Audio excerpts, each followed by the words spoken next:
I am here with UFC Bantamweight Kevin Quicksand Natividad. He fights this weekend at UFC Vegas 12, headlined by Anderson Silva, which is dope. You get to fight on a Silva card, and Uriah Hall, who's also a killer. But I'm speaking to a killer in his own right.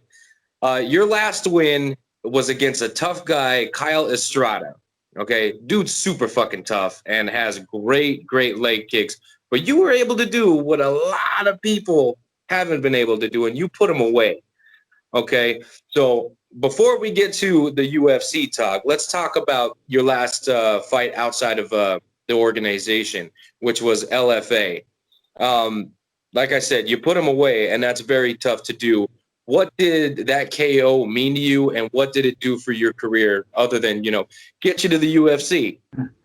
That's actually what I was hoping it would do, And I had no other plans but to KO him. I mean, I always improvise in the middle of training, but I really wanted to make a statement for the UFC, and that was what everything was for me. At least, I fought nervously in the past, a little bit too. I think I've only had like two fights where I felt like I fought too conservatively, and then after that one in July, I was like, I don't even give a fuck. Like I just wanna throw hands and hit somebody and make a statement so the UFC notices me. And yeah, it actually meant a lot. Yeah. Well, like I said, that guy doesn't get put out like that, and it did a lot for your career. I mean, you're in the UFC now. You were supposed to make your debut about a month ago, right? And then there was some mix-ups with some COVID testing, and unfortunately, you weren't able to make the fight. And they had some guy come in on short notice. He didn't do too well in that fight, and I think that fight would have been different if you were in there. But now we get an even better matchup, in my opinion. Okay, you're fighting Miles Johns, the former Bantamweight champion, over at LFA. So this is an LFA title fight, but in the UFC, which is where it should be. Talk to me about your upcoming opponent and what you think he does well that we need to keep an eye on. Well, my opponent, Miles Johns. I first want to say that a while ago, and I was just talking to like Michael Bisping and all those guys about it earlier too. Um, I was supposed to fight him back in like 2 years ago, so I knew about him just a little bit. Um, I didn't even know he was the LFA champ, to be honest, until I started looking him up for this fight for this weekend. But I know he's a tough wrestler, heavy hands, um, and he looks strong, you know. And yeah, personally, I also think it's a good matchup. Like he's very well rounded, and I say a good matchup because I think it'll be an exciting fight. Like, and I'm hoping like a lot of people remember me after this. Well, when all you do is put on exciting fights, you're definitely going to be remembered, my man. I remember watching you corner your brother. I commentated on that rough card in, I think it was February, the Valentine's Day Massacre, I believe it was, Yes. where he fought for the title. And my broadcast partner, Ed West, former Bellator fighter, World Series of Fighting, all that shit, he was telling me, he's like, that right there is Kevin Natividad. I'm like, that's his big brother? He goes, yeah. I'm like, no shit. You couldn't really tell because you were in the zone. There was not a smile on your face. Mm-hmm. You were just, you know what I mean? Your focus was strictly on your brother. Okay. And I remember talking to him, and he was telling me that you guys have both fought on the same card before. Now, your last fight against Estrada, you guys both fought on the same card. He got a first round knockout. I believe you got a second round knockout. Talk to me about how competing with your brother feels. You know what I mean? Because I've heard his perspective. I'd like to hear it from the older brother. I also, well, to be honest, it's very motivating in a way, but at the because like we train together the whole camp, and then we cut weight together, which is nice. Like I'm not the one suffering but myself. And then the fight day is actually what's kind of like nerve wracking, but in a good way.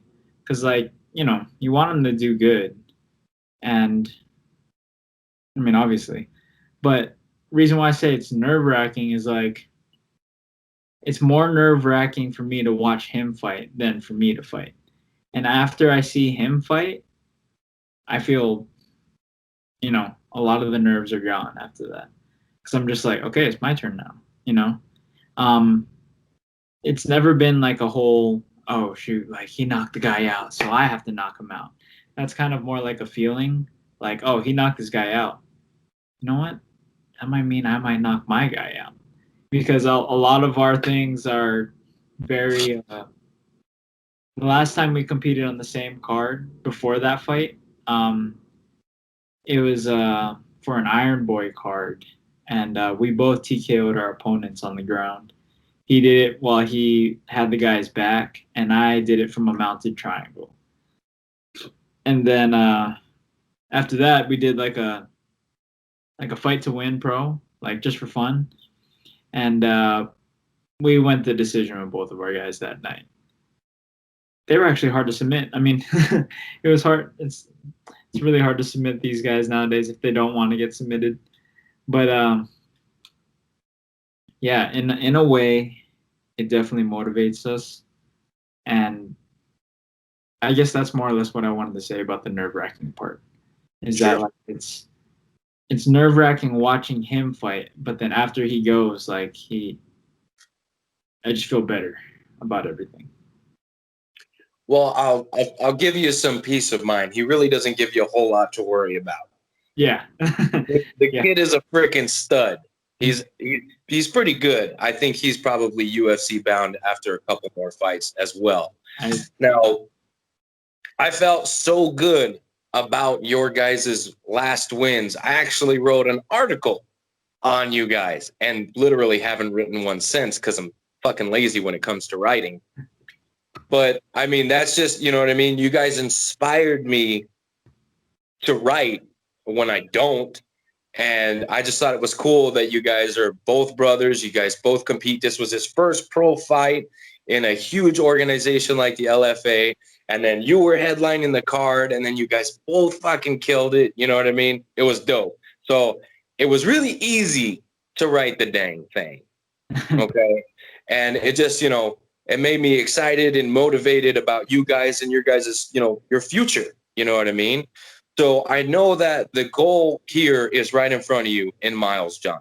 Okay, which you're right. He's an excellent wrestler.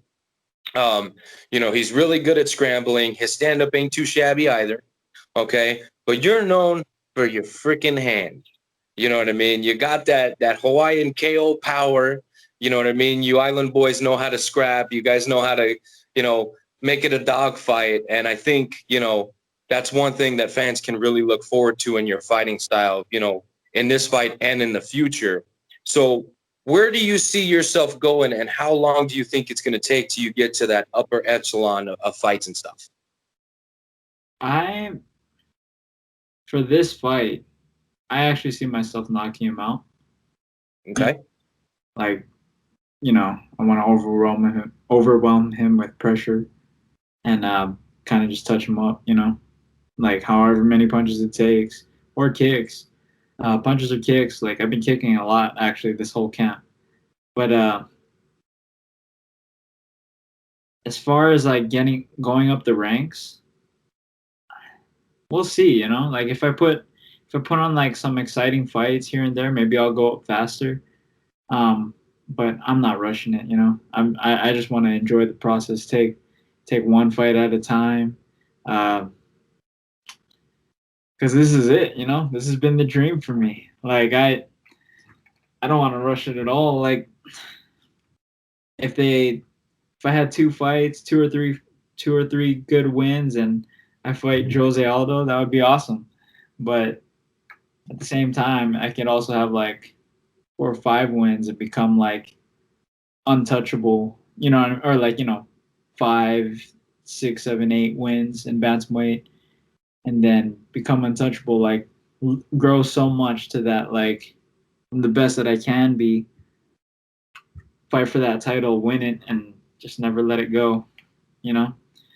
So that's kind of how I think of it both ways. Like, it'll be a dream come true either way. Whether it's I climb up quick or I take my time. I don't mind the grind of it. I don't mind Yeah. it. Either way, the goal is to get to the top. Mhm. And like I said, I think your exciting fights are going to get you there faster than you think. They're going to get you there faster than you think, buddy. Okay, now I'm stoked for this fight.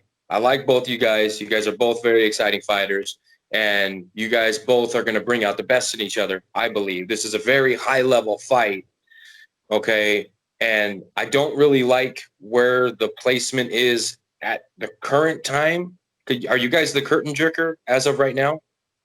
I think so. Yeah, we're the first fight at like 1 o'clock. Okay, so for me that hurts. That hurts. But you know what I mean. It is what it is, and we don't make those calls. Mhm. But I think once you do get your victory, there's one thing we need to touch on. It's that post-fight victory meal. Now, I know I'm sorry you're cutting weight, buddy. I'm sorry. I'm sorry. But I know it's probably all you can think about right now. So tell me, once you get your win in your UFC debut against the former champ at LFA, what are we eating? Whew. To be completely honest, I haven't thought about it. I promise I Boy, take. Yeah. fucked it up. I'm sorry. No, no, you're good.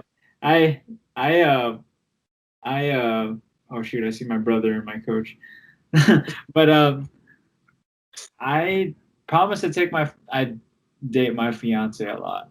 You know, ever since the whole thing that happened with the UFC last time with the COVID and all that, we've been really good with quarantine. We haven't like as soon as people start coming into the gym, we leave, and yeah, we like I feel bad because we haven't been able to go out. You know, and after this fight, I'm gonna take her out somewhere. Like maybe we'll go to like Ruth's Chris or something. Like get a nice juicy steak or somewhere good that I know she deserves it. Somewhere that has a good meal and a great dessert also. I still gotta think about it. I mean, shoot, we might just go like pregame at Oregano's. I don't drink, but I call pregame like snacking before I eat the meal. There you go. I There you, have a Polynesian appetite. Like I there may you go. be a 35er, but I can eat a lot. Well, hey, man, if you can still make that weight, then it doesn't matter, right? Mm-hmm. Okay, now I want to talk to you about your weight here. Um, do you think you're a career 35er? Career 35er. Um, see, I've 35. I really like just because of how I feel. You know, the weight cut sucks, but it's not like the worst. Um, I don't mind going up or down, but like 45 would be great. There's some great guys up there. I know I'm too small for it, but I don't really care. And 25, I wouldn't mind trying that if I knew someone that can help me get there. You know what I mean? Like I fought at 25 like and they were all amateur fights. And geez, like they were my toughest weight cuts ever. Like I felt like I was gonna die. Like I remember sitting in the bathtub for the Epsom salt, and I was just like thanking everybody for everything they've done for me, and I'm just like all delirious, just like on my deathbed. So, and I'm bigger now than I was back then. So as long as I have someone that tells me like a professional nutritionist or something like that that's like yeah we could get you down to 25, I'll consider that. And I mean my last fight was supposed to be at 45, so like that should already show I don't really care about going up either. I mean I know Kelleher is like a true 35er himself, but yeah it doesn't matter if it was Kelleher or you know, like Tony Ferguson or you know what I mean? Like I mentioned Tony Ferguson last time. I don't know why, but because I'm a big fan of him. But Who yeah, isn't? yeah. Tony Ferguson bites down, and he's always exciting to watch. So that would be a fun one to do. He's actually 55er. Yeah. Yeah, he's big. I don't know Yeah. why I'm blanking out on all the 45ers. No, but yeah, I don't mind going up or down. Okay. Now, it is fight week, so we'll keep it short, okay? But we can get back on again once you get your win, okay? So I want to give you as much time as you'd like to thank your sponsors, coaches, training partners, anybody you'd like that got you to your career. Hey, what's up, Christian? How you doing, buddy? The first one, I want to thank my brother. Um, he's my main training partner. He's been there with me all my fights. I mean, we've both grown and helped each other grow the whole time. So I know I want to thank him. A lot of my training partners, like Jafir Bukhari for this camp, he really helped me with the wrestling. Like, you think Miles John's my opponent's built like a tank. You should see this guy.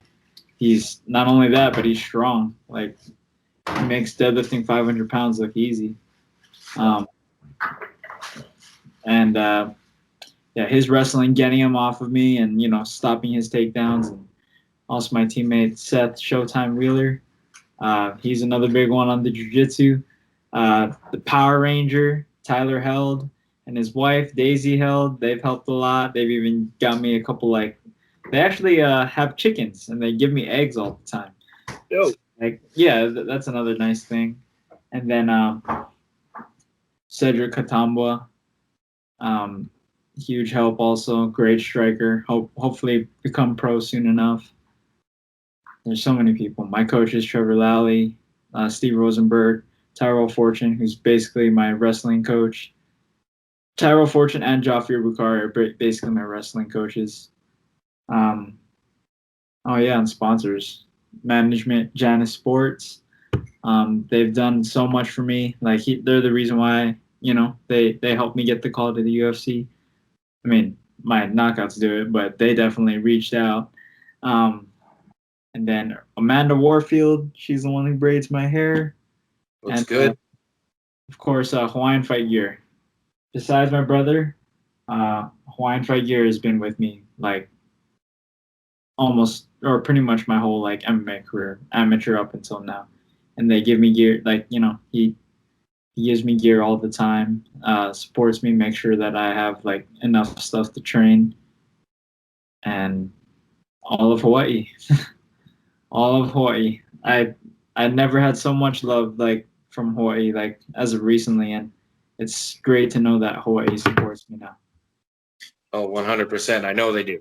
My buddy that runs the page, the Team Hawaii Promotions or Team Hawaii Promos. Yeah. Anytime you do anything, that's how I find out.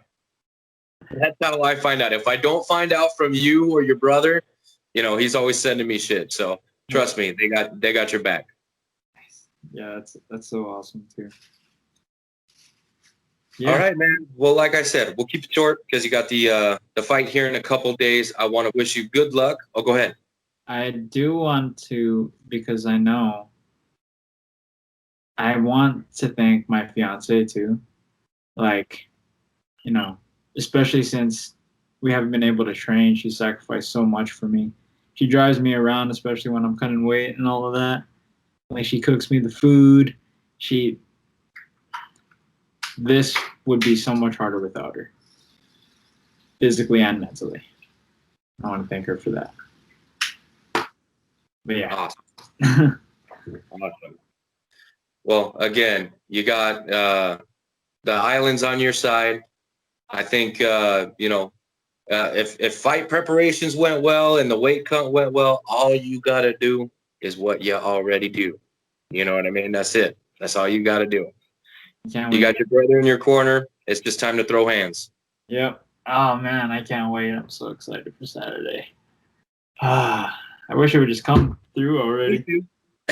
I'm excited, man. I'm very excited. I'm gonna go hit a workout here right now. All right. Sounds good. So again, thank you for your time. Let's recap your win. All right. Yeah. Sounds good. All right, boys. Kristen, I know you're back there. You guys have a good one. All right. All right. I think he went to the bathroom, but yeah. All right, man. Thank you. Have a No good problem.